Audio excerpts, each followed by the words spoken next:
Hello बच्चों। तो आप सभी का स्टडी विथ आई सर में स्वागत है। और आज का बहुत ही इम्पोर्टेंट टॉपिक पृथ्वी की उत्पत्ति कैसे हुई, तो इसके बारे में हम लोग जानेंगे।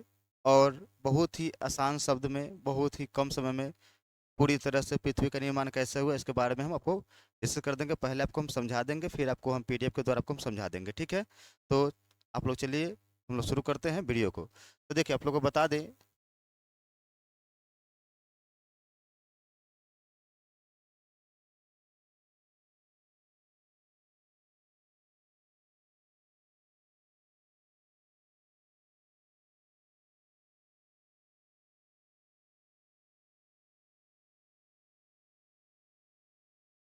तो बच्चों आपको हम बता दें कि पृथ्वी की उत्पत्ति कैसे हुई। तो थोड़ा सा आप ध्यान से सुनिएगा, कुछ स्टोरी की तरह आपको याद हो जाए।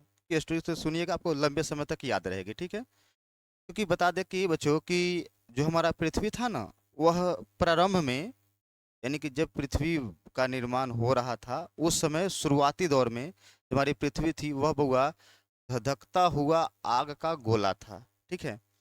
और जब इसमें क्या होता है कि बहुत करोड़ों साल बीतने के बाद, लेकिन हम इसमें कहेंगे कुछ समय, तो आप समझ लीजिएगा खगोल विज्ञान है बउआ, कुछ दूरी कहने का मतलब होता है करोड़ों किलोमीटर, ठीक है। और जब हम पृथ्वी के निर्माण पढ़ रहे हैं तो इसमें कुछ बोलेंगे तब समझिए कई करोड़ों साल पहले की बात कह रहे हैं, ठीक है। तो कुछ करोड़ों साल बाद क्या हुआ, इसमें क्या हुआ, पृथ्वी जो धधक रहा था उसमें क्या हुआ, सिकुड़न उत्पन्न हो गया। क्योंकि आप लोग जानते हैं कोई भी सामान अगर जलने के बाद कहता है सिकुड़ता है, तो पृथ्वी का जो बाहरी भाग था क्या होने लगा, वो सिकुड़ने लगा। और जब सिकुड़ने लगा तो कोई भी चीज़ देखिए सिकुड़ने के बाद क्या होता है, वह कोई भी चीज़ क्या होता है वो टूट जाता है, ठीक है। तो यह क्या हुआ कि जो पृथ्वी था वह क्या हुआ कि दो भागों में क्या हुआ, यह पृथ्वी बट गया, ठीक है। एक का नाम कहलाया आपका पेंथलासा, दूसरा का नाम कहलाया आपका पेंजिया। क्या कहलाया, एक का नाम पेंथलासा और दूसरा का नाम आपका पेंजिया कहलाया, ठीक है। उसके बाद क्या हुआ कि फिर कुछ समय के बाद, मतलब कुछ करोड़ों साल के बाद क्या हुआ कि जो पेंजिया था वह भी दो भागों में टूट गया, ठीक है। जिसका आगे आपको इमेज दिखाई दे रहा होगा, ठीक है, कि पेंजिया पेंथलासा। अभी हम आएंगे उस थ्योरी पर, लेकिन पहले आप कहानी सुन लीजिए। फिर क्या होता है कि यह पेंजिया जो है वो दो भागों में टूटता है। एक का नाम कहलाता है अंगारा लैंड, दूसरा का नाम कहलाता है गोंडवाना लैंड, ठीक है। अंगारा लैंड को अब हम लारेसिया कहते हैं और गोंडवाना लैंड को हम लोग जम्बू द्वीप कहते हैं, ठीक है। अब देखिए, तो वो जो जम्बू द्वीप है यानी कि अंगारा लैंड है, अंगारा लैंड उत्तरी गोलार्ध, यानी कि जब पृथ्वी को अगर हम बांटते हैं तो दो भागों में बांटते हैं काल्पनिक अक्षांश रेखा के आधार पर। क्योंकि अक्षांश रेखा है लेकिन वह रियल में नहीं खींचा गया, वह काल्पनिक खींचा गया, ठीक है। अध्ययन को सुगमता बनाने के लिए, ठीक है। तो काल्पनिक रेखा जब खींचे अक्षांश रेखा, तो आप लोग पता होगा कि एक 0 डिग्री अक्षांश रेखा होती है जिसे हम भूमध्य रेखा कहते हैं, या इक्वेटर कहते हैं, या विषुवत रेखा कहते हैं। इसी को हम तीन नाम से जानते हैं, ठीक है। तब भूमध्य रेखा के जो ऊपर वाला भाग कहलाया उसे बोलते हैं हम लोग उत्तरी गोलार्ध, और नीचे वाला जो भाग कहलाया उसे बोलते हैं हम लोग दक्षिणी गोलार्ध, ठीक है। तो जो अगर आप देखिएगा तो पेंजिया दो भागों में जो टूटा था, एक का नाम था अंगारा लैंड, दूसरा का नाम था गोंडवाना लैंड। तो अंगारा लैंड उत्तरी गोलार्ध का हिस्सा है, और गोंडवाना ये जो दक्षिणी गोलार्ध में जो देश है वह किसका हिस्सा है, तो वह वो आपका गोंडवाना लैंड का हिस्सा है, ठीक है। लेकिन आपको हम भारत के संदर्भ में बताएं तो हमारा भारत बउआ इस दोनों यानी कि अंगारा लैंड प्लस गोंडवाना लैंड से मिलकर क्या हुआ है, बना हुआ है। यानी कि भारत का जो उत्तरी भारत है यह हमारा अंगारा लैंड का हिस्सा है, और हमारा जो भारत का जो दक्षिणी जो हिस्सा है वह हमारा बुआ क्या है, गोंडवाना लैंड का हिस्सा है। थोड़ा सा आवाज़ में दिक्कत हो रहा होगा बुआ, इसलिए कि मेरा प्रॉब्लम जीभ में थोड़ा सा एक फुंसी घाव की तरह हो गया है। अगर फ्रेश आवाज़ ना निकले इसलिए हम आपको दोबारा बोल देते हैं, थोड़ा आप लोग अति कीजिएगा, ठीक है। अगर दिक्कत हो तो कमेंट कीजिएगा, ठीक है। तो बता दें कि अंगारा लैंड जो देश, अभी जो उत्तरी गोलार्ध में जितने देश हैं वो सब किसका है, अंगारा लैंड का हिस्सा है। और जो दक्षिणी गोलार्ध के जितने देश है वो गोंडवाना लैंड का क्या है, हिस्सा है, ठीक है। और भारत जो है इसका उत्तरी भाग अंगारा लैंड का और दक्षिणी भाग गोंडवाना लैंड का हिस्सा है, ठीक है। और बता दें कि यह जो हम लोग क्यों कहते हैं, क्योंकि हम लोग को एक अगर उच्चारण होता है हिंदू धर्म में किसी पर्व में, एक उच्चारण होता है जिसमें कहा जाता है रेवा खंडे जम्बू द्वीपे, यानी कि जम्बू द्वीप कहने का अर्थ होता है यह कि हमारा जो भारत है ना वह जम्बू द्वीप का भी क्या है, हिस्सा है, ठीक है। तो आगे हम लोग चलिए आपको थ्योरी पर ले चलते हैं और आपको पूरी तरह से समझ में आ जाएगा। जो बात आपको कहानी की तरह कहें वही बात आपको थ्योरी में करना है, ठीक है। तो आइए, तो देखिएगा थोड़ा सा आपको मैप के द्वारा पढ़ाई आपको हम बताते हैं कि यह आपका क्या हुआ, ये पृथ्वी था, ठीक है। पहले धधक रहा था, फिर क्या हुआ, सिकुड़ गया, फिर दो भागों में टूट गया। एक कहला पेंथलासा, जो ये जो हरा वाला भाग कहला रहा है यह कहलाता है पेंथलासा। क्या कहलाता है, पेंथलासा। और जो अंदर वाला जो भाग है इसे कहते हैं हम लोग पेंजिया कहते हैं, ठीक है। अब देखिए, फिर देखिएगा इसके बाद में क्या होता है कि यही जो पेंजिया है यह दो भागों में टूटता है। ऊपरी भाग कहलाता है आपका लारेसिया और नीचे वाला कहलाता है आपका गोंडवाना लैंड, ठीक है। और यही आगे चल के देखिएगा तो फिर क्या होता है कि फिर यह बढ़ जाते हैं, क्योंकि आपको देखिए ये महाद्वीप कैसे बनता है, अगर आपको कहिएगा कमेंट कीजिएगा, हमें बताइएगा कि सर हमें अगला वीडियो महाद्वीपीय विस्थापन यानी कि महाद्वीप कैसे प्लेट फैला हुआ है, कैसे महाद्वीप बना हुआ है, तो आपको हम अगला वीडियो लेकर आएंगे, क्योंकि इसके लिए हमको पढ़ाना पड़ेगा महाद्वीपीय विस्थापन का सिद्धांत, ठीक है। थोड़ा इसमें चर्चा किए हुए हैं लेकिन ठीक है, लेकिन आपको समझ में आ जाएगा। देखिएगा फिर अगला वीडियो जब लेकर आएंगे तो उसमें बता देंगे, ठीक है। फिर क्या होता है कि यह सभी देखिएगा तो अलग अलग क्या हो गए हैं, महाद्वीप बन रहे हैं, ठीक है। फिर कुछ समय के बाद क्या होते हैं कि इस तरह से हमारे पास महाद्वीप क्या होते हैं, बन जाते हैं, ठीक है। तो इस तरह से हम लोग जानते हैं कि आखिर में यह कैसे कैसे का हुआ, ठीक है। तो ध्यान सुनिएगा, थोड़ा सा आपको बता दें कि जो ये अंगारा लैंड है, यानी कि अंगारा लैंड को हम लोग लारेसिया कहते हैं और गोंडवाना लैंड को क्या कहते हैं हम लोग, जम्बू द्वीप कहते हैं, ठीक है। तो इसी के बीच में जो ये जो अथी है पानी का जो सागर है इसे बोलते थे हम लोग तेथिस सागर। क्या बोलते थे बुआ, तेथिस सागर कहते थे, ठीक है। और यहीं से क्या होता है बुआ कि थोड़ा बता दें आप लोग को कि इस हिस्सा से क्या होता है, इस हिस्सा से हमारा यहीं से क्या होता है कि यहाँ से भारत यहाँ जाकर और क्या होता है 33 सागर से टकराती है। तो आज क्या हो गया है, वहाँ जहाँ 33 सागर था उस समय, आज वहाँ पे क्या है, हिमालय पर्वत है। उसका कारण बुआ समझिएगा कि सर कैसे, तो समझिए थोड़ा सा आपको बता दें कि पृथ्वी की सतह से 165 मीटर की ऊंचाई अगर आप ऊपर बढ़िएगा तो आपका तापमान में क्या होती है, कमी आ जाती है। और 32 मीटर अगर धरती की अंदर की तरफ चलिएगा तो आपका तापमान क्या होता है, बढ़ जाता है, ठीक है। तो इसी कारण क्या होता है कि जब ऊपर, क्योंकि आप देखते हो कि भाप बन के जब वही भाप जब ऊपर जाते हैं तो वह बादल का रूप ले लेते हैं। क्यों, क्योंकि यहाँ पे टेम्परेचर ज़्यादा रहता है तो भाप रहते हैं, ऊपर जैसे जाते हैं तो टेम्परेचर क्या होता है उसका, घटते चला जाता है, और वह जो वाष्प था वह किस रूप में चल जाता है, वो बर्फ़ के तौर पर चल जाता है। उसी तरह अगर आप हिमालय पर्वत देखिएगा तो हिमालय पर्वत लगभग 8848 मीटर क्या है, ऊँचा है लगभग। तो अब देखिएगा वहाँ पे उतना ऊंचा है, अगर आप 165 से भाग दीजिएगा तो वो लगभग कह रहे हैं कि अभी का परीक्षा वो -15 डिग्री करीब में जाएगा, 15 डिग्री करीब में लगभग जाएगा। तब जब सोच देखिए कि जब उतना जाएगा तो माइनस में, क्योंकि 0 डिग्री पर तो पानी बर्फ बन जाती है और उतना है तो बर्फ जमेगी ही जमेगी, इसीलिए हिमालय पर्वत पर क्या है, बर्फ है। हिमालय का अर्थ होता है बुआ हिम जोर आलय, हिम का मतलब होता है बर्फ, आलय का मतलब होता है घर, यानी कि बर्फ के घर को हम हिमालय कहते हैं। क्लियर, अब आगे देखिए। तो फिर आगे हम लोग क्या करते हैं कि अगला नेक्स्ट हम लोग का, अब आइए थ्योरी पर से डायरेक्ट थ्योरी पर लेके चलते हैं, ठीक है। तो यहाँ पे देखिएगा आप लोग, तो पृथ्वी प्रारंभ में पृथ्वी धधकता था आग का गोला था, यानी कि शुरुआत में जो पृथ्वी था वो धधकता हुआ आग का गोला था, ठीक है।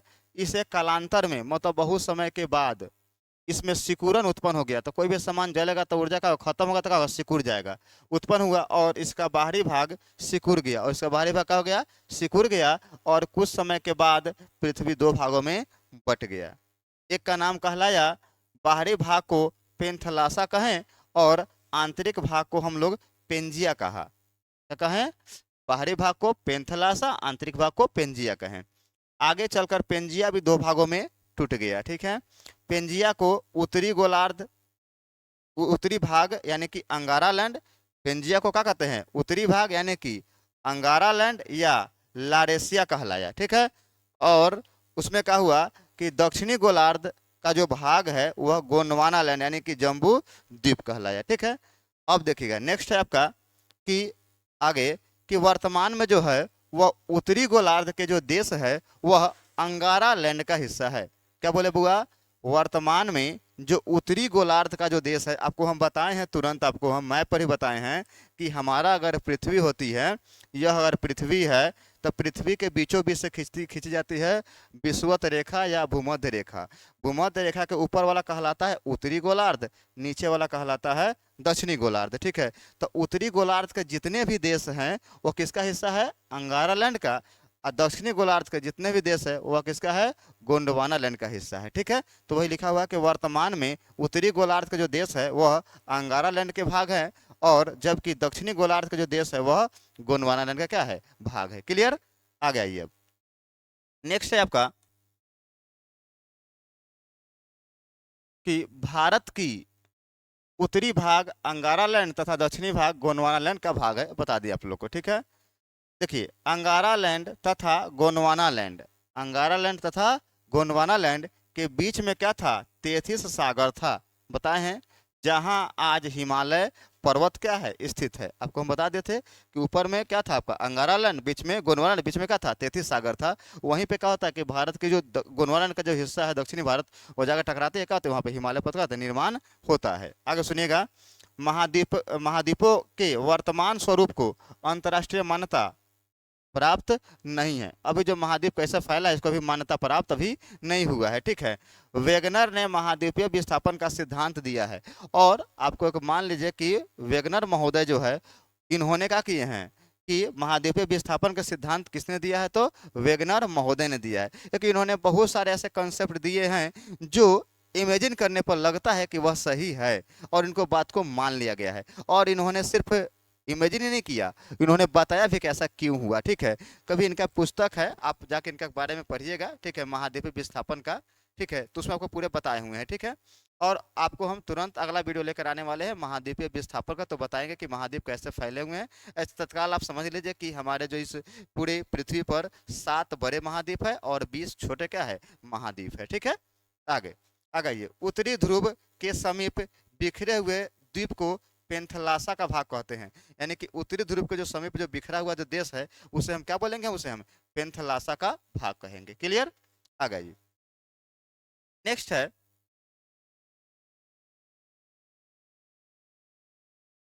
आपका कि वर्तमान में पेंथलासा के अपशिष्ट भाग को ही प्रशांत महासागर का नाम दिया गया है।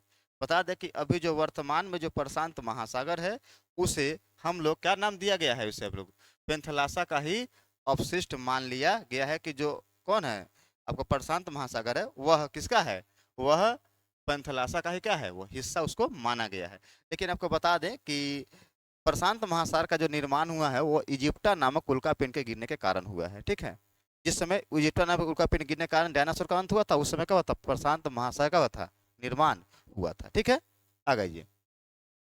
वेगनर ने महाद्वीपीय सिद्धांत के अनुसार उन्होंने देखा कि दक्षिण अमेरिका और अफ्रीका के आमने सामने के तटों में अद्भुत अद्भुत क्या है? समानता है, और आप भी देखकर चौंक जाएंगे कि हाँ यह सच्चाई है। ठीक है, तो चलिए थोड़ा सच्चाई जान लेते हैं कैसे क्या है। सो आइए आप थोड़ा सा यहाँ इमेजिन कीजिएगा, थोड़ा सा आप जरा सा इमेजिन करेंगे तो आप देखेंगे कि सर हाँ सर, अगर इसको यहाँ से लेकर जाया जाए आइस में तो यह दोनों एक दूसरे का एडजस्ट कर जाएंगे। लग रहा है आपको? तो देखिए यहाँ पे इमेजिन कीजिए, तो वही बोले वेगनर महोदय कि अफ्रीका और दक्षिणी अमेरिका को अगर क्या किया जाए? एडजस्ट किया जाए तो वह दोनों एडजस्ट हो सकते हैं। यानी कि हम कह सकते हैं या तो अफ्रीका से उत्तरी अमेरिका बना है या उत्तरी अमेरिका से अफ्रीका अलग हुआ है। क्लियर? आगे समझिएगा। ऐसे बहुत सारे सिद्धांत इसी तरह दिए हैं, आपको इसमें समझ में आ जाना चाहिए आपको। ठीक है, आ गई अब नेक्स्ट। क्लियर? अब आगे देखिए नेक्स्ट। इसी तरह उन्होंने अमेरिका के पूर्वी तट, अमेरिका का पूर्वी तट, ठीक है, और यूरोप के पश्चिमी तट को जब मिलाइएगा तो लय कथी दोनों का होगा? एडजस्ट कर जाएगा। ठीक है, भी समानता देखने को मिला है। ये कौन बताए थे? वेगनर महोदय ने बताए हैं। इसी तरह उन्होंने देखा कि पूर्वी अफ्रीका में इथोपिया तथा इरिट्रिया, क्या? इथोपिया तथा इरिट्रिया का उभार, जो उभार है उसका पश्चिमी भारत तथा पाकिस्तान के तट रेखा से मिलाया जा सकता है। यानी कि भारत तट रेखा है, उसे अगर मिलाया जाए किसको, इथोपिया को और इरिट्रिया को, तो क्या होगा, वो दोनों का होगा, मैच कर जाएंगे। ठीक है। तथा ऑस्ट्रेलिया को बंगाल की खाड़ी में जोड़ा जा सकता है। आप देखिए तो बंगाल खाड़ी ऐसे है और ऑस्ट्रेलिया भी है, तो अगर आपको एडजस्ट किया जाए तो उसमें लगभग क्या होगा, समा जाएंगे। तो लगता है कि वही बोले कि बंगाल की खाड़ी और ऑस्ट्रेलिया दोनों क्या है, एक ही समान है। ठीक है। वेगनर ने इस साम्य स्थापना या अथवा जिगसॉ फिट का नाम दिया। ठीक है। तो आई होप कि यह वीडियो आपको पूरी तरह से समझ में आया होगा। अगर आपको किसी भी तरह की परेशानी होती है तो आप हमें कमेंट बॉक्स में लिखें। आपको नेक्स्ट किस टॉपिक पे वीडियो चाहिए, आप उसे कमेंट में लिखें। नेक्स्ट डे आपको वह वीडियो जरूर मिल जाएगी। ठीक है। आप लोग को थोड़ा सा हेल्प करना है कि आप लोग कि इस चैनल को ज़्यादा से ज़्यादा शेयर करें, सब्सक्राइब करवाएं और अपना प्यार बनाए रखें। जय हिंद।